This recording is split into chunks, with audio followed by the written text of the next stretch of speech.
সকালের কাজটা যদি হয় পরিষ্কার পরিচ্ছন্নতা নিয়ে তাহলে কিন্তু সারা দিনটাই ভালো লাগে। আসসালামু আলাইকুম, শুভ সকাল। কেমন আছেন আমার প্রিয় বন্ধুরা? আশা করি যে যেখানে যে অবস্থানে থাকুন না কেন অনেক অনেক ভালো আছেন, সুস্থ আছেন, নিরাপদে আছেন। আমিও আল্লাহর অশেষ রহমতে আপনাদের সকলের দয়ায় আলহামদুলিল্লাহ ভালো আছি। তো কাছে কিংবা দূরে, দেশ ও দেশের বাহির থেকে যে যেখান থেকে এই মুহূর্তে আমার ভিডিওটা দেখতেছেন, আমার এই ভিডিওটার সাথে যুক্ত আছেন, তাদের সবার প্রতি রইল আমার মন থেকে অনেক অনেক দোয়া এবং আন্তরিক ভালোবাসা। তো বন্ধুরা, আজকে হলো শুক্রবার। তো কালকে তো অনেক ব্যস্ত ছিলাম সারাটা দিন। তো ব্যস্ততম দিনে সেরকমভাবে কিছুই করতে পারিনি। তো তারপরের দিন সকালবেলায় তো দেখুন সমস্ত কাজ রেখে চলে গিয়েছিলাম ভোট কেন্দ্রে। তো অজানাভাবে সেখানে আমাকে উপস্থিত থাকতে হয়েছিল, কারণ আমি জানি না যে আমাকে এজেন্ট দেওয়া হবে, আর আমি কখনো এরকম কাজ করিনি। তো সকাল 6টা বাজে এসে আমার যা আমাকে ডাক দিয়েছে, ভাবি আপনাকে এজেন্ট দেওয়া হয়েছে, আপনি তাড়াতাড়ি উঠেন, 6:30টায় গিয়ে রেডি থাকতে হবে। তখন আমি ঘুমিয়েছিলাম, উঠতে পারিনি। পরে কি করার, তাড়াহুড়া করে উঠে তারপরে কোনো রকম গোছগাছ করে তারপরে চলে গিয়েছিলাম। তারপরে তো বিকেলে ভোট গণনার পর চলে এসেছি। আসার পর তার পরের দিন এটা হলো সকালবেলা। তো সকালবেলা সমস্ত কাজ গুছিয়ে গুছিয়ে রান্না বান্নার জন্য রেডি হইতেছি। তো সকালবেলা যদি সব কিছু আওলা ঝাওলা থাকে, কালকে সারাদিন তো কোনো কাজই করতে পারিনি, সব কিছু আওলা ঝাওলাই ছিল। সে কারণে আজকে ঘুম থেকে উঠে আগে সমস্ত কাজ গুছিয়ে তারপরে তো রান্নার জন্য রেডি হইতেছি। তো এখন কিন্তু 7:30টার বেশি বেজে গেছে।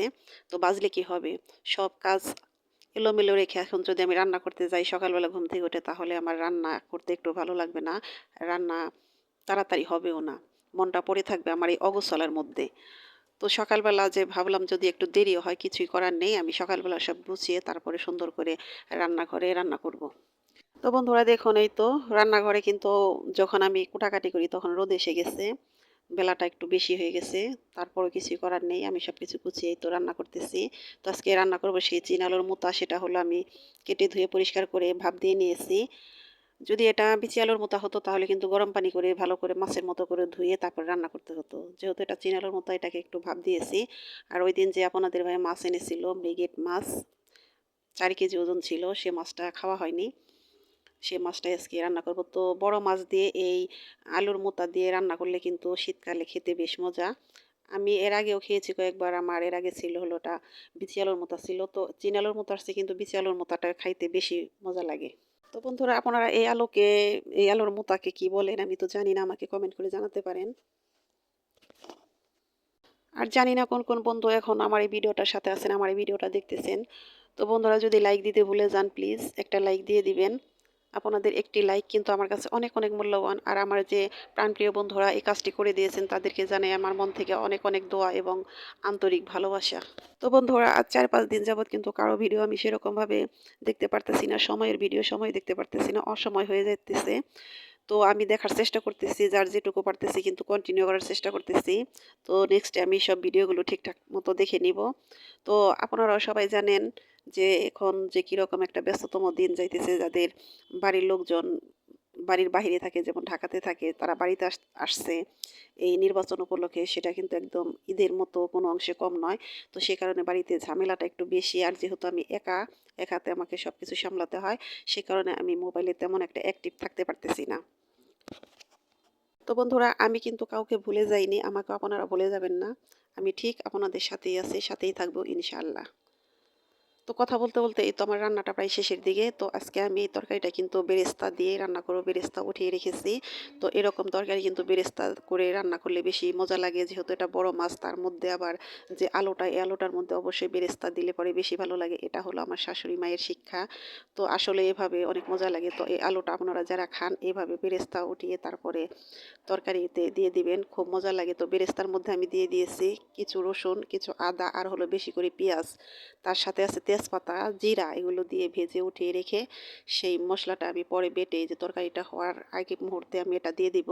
তাতে তরকারির ফ্লেভারটা কিন্তু অনেক ভালো আসে, বেশ মজা লাগে। তো এটা আমার শাশুড়ি মা কিন্তু সব মাংসের মধ্যেও দেয়, কিন্তু আমিও মাঝে মধ্যে দেই। তো আমি তো এখন তেমন একটা মাংসের মধ্যে দেই না, কিন্তু এই রকমভাবে যদি বড় মাছের তরকারি রান্না করি তাহলে এরকমভাবে দেওয়ার চেষ্টা করি। শুধু এটা আমার শাশুড়ি মা না, এটা কিন্তু আমার জাও শিখেছে। আমার জাও এভাবে সবসময় তরকারি রান্না করে। তো আমি সবসময় করি না, কিছু, কিছু সময় এটা আমি ব্যবহার করি। যেটা আমার মনে হয় যে না, এই তরকারিতে এটা না দিলে পরে তরকারিটার স্বাদ একটু লাগবে না, ভালো লাগবে না। তো এই তো দেখুন আমার তরকারিটা কিন্তু প্রায় হয়ে গেছে। এদিকে আমার বড় বাবাটা আমার পাশেই বসে আছে, বলতেছে আম্মু ভাত হয়েছে কিনা, ভাত হয়েছে কিনা। তো আমার তরকারিটা রান্না শেষ হয়েছে। আমার ছেলেকে আমি এখান থেকে এই তো তরকারিটা দিয়ে ভাত দিয়ে দিলাম। তো এরপরে আমি ভাজি করব হলো কপি ভাজি, সেটা আর আমি আপনাদের সাথে শেয়ার করব না, কারণ ভিডিও এমনিতে অনেক লম্বা হয়ে যাবে আর আমার হাতেও তেমন সময় নেই। আমি আর এই রান্নার ভিডিও এখন করতেই পারবো না। তো রান্না বান্না শেষ। এদিকে আপনাদের ভাইয়ার কাপড় চোপড়, আমার বড় ছেলের কিছু কাপড় চোপড় এগুলো রেখে দিয়েছে, এগুলো আমাকে ধুতে হবে। তো এগুলো তো আগের দিন ধোয়ার উচিত ছিল, কিন্তু পারিনি সময়ের কারণে। তো আজকে আমি সেই কাপড় চোপড়গুলো সব ধুয়ে নিলাম। তো রান্না বান্না শেষ করে খাওয়া দাওয়া করে তারপরে তো আমি কাপড় চোপড়গুলো সব ধুয়ে এনে রোদে দিলাম, যেহেতু আজকে বিকেলে আমার ছেলেটা চলে যাবে। তো আমার ছেলেটাকে আমি আপনাদের সাথে একটু নামটা পরিচয় করে দিই। আমার বড় ছেলের নাম কিন্তু ফারদিন, আর আমার ছোট ছেলের নাম হইতেছে তানভীর। তো আমার বড় ছেলেটা তো এবার ইন্টারমিডিয়েট পাশ করেছে। তো পড়াশোনাটা চালিয়ে যাচ্ছে, সাথে একটা জব করছে। তো আমার প্রিয় বন্ধুরা, আমার দুটো ছেলের জন্য আপনাদের কাছ থেকে আমি দোয়া চেয়ে নিচ্ছি। আমার ছেলেদের জন্য আপনারা সবাই দোয়া করবেন। আমার ছেলেরা যেন অনেক বড় মনের একজন মানুষ হতে পারে, সব কিছু ঠিকঠাক রেখে যেন সঠিক পথে এগোতে পারে। ওদের মনে বাসনা যেন আল্লাহ পাক পূরণ করে দেন। শারীরিক সুস্থতা এবং মানসিক শান্তি নিয়ে যেন সারাটা জীবন সুন্দরভাবে জীবনটা কাটিয়ে দিতে পারে, এই দোয়া আমি আপনার কাছ থেকে চাই। অবশ্যই আমার ছেলে দুটোর জন্য আপনারা দোয়া করবেন। তো বন্ধুরা, আমাদের বাড়িতে আয়োজনের কোনো শেষ নেই মনে হইতেছে কয়েকদিন ধরে। এই তো আজকে বাড়িতে তালিম দেওয়া হবে, তো তাদের জন্য খিচুড়ি রান্না করা হইতেছে। এখানে 5 কেজি ডাল কষানো হইতেছে, এর মধ্যে 17 কেজি চাল দেওয়া হবে, তার মধ্যে 7 কেজি মুরগির মাংস আছে। এগুলো মিলিয়ে কিন্তু এই তো বাবুর্চি এনে খিচুড়িটা রান্না করা হইতেছে। তো সারাদিন অনেক ব্যস্ততার মধ্যে আজকেও কাটলো, তারপরও ভালো লাগতেছে যেহেতু বাড়িতে একটা তালিমের আয়োজন করা হয়েছে। তো তালিমে কিন্তু অনেক মানুষ হয়েছিল, তাদের সবার সাথে মিলে তালিম ঘরে সময় কাটিয়েছি। সারা বিকেলটা অনেক ভালো লেগেছে। তো বন্ধুরা, আমার আজকের ভিডিওটা কেমন লাগলো অবশ্যই আমাকে কমেন্ট করে জানাবেন। তো আজকের মতো এখানেই বিদায় নিলাম। আল্লাহ হাফেজ, আসসালামু আলাইকুম।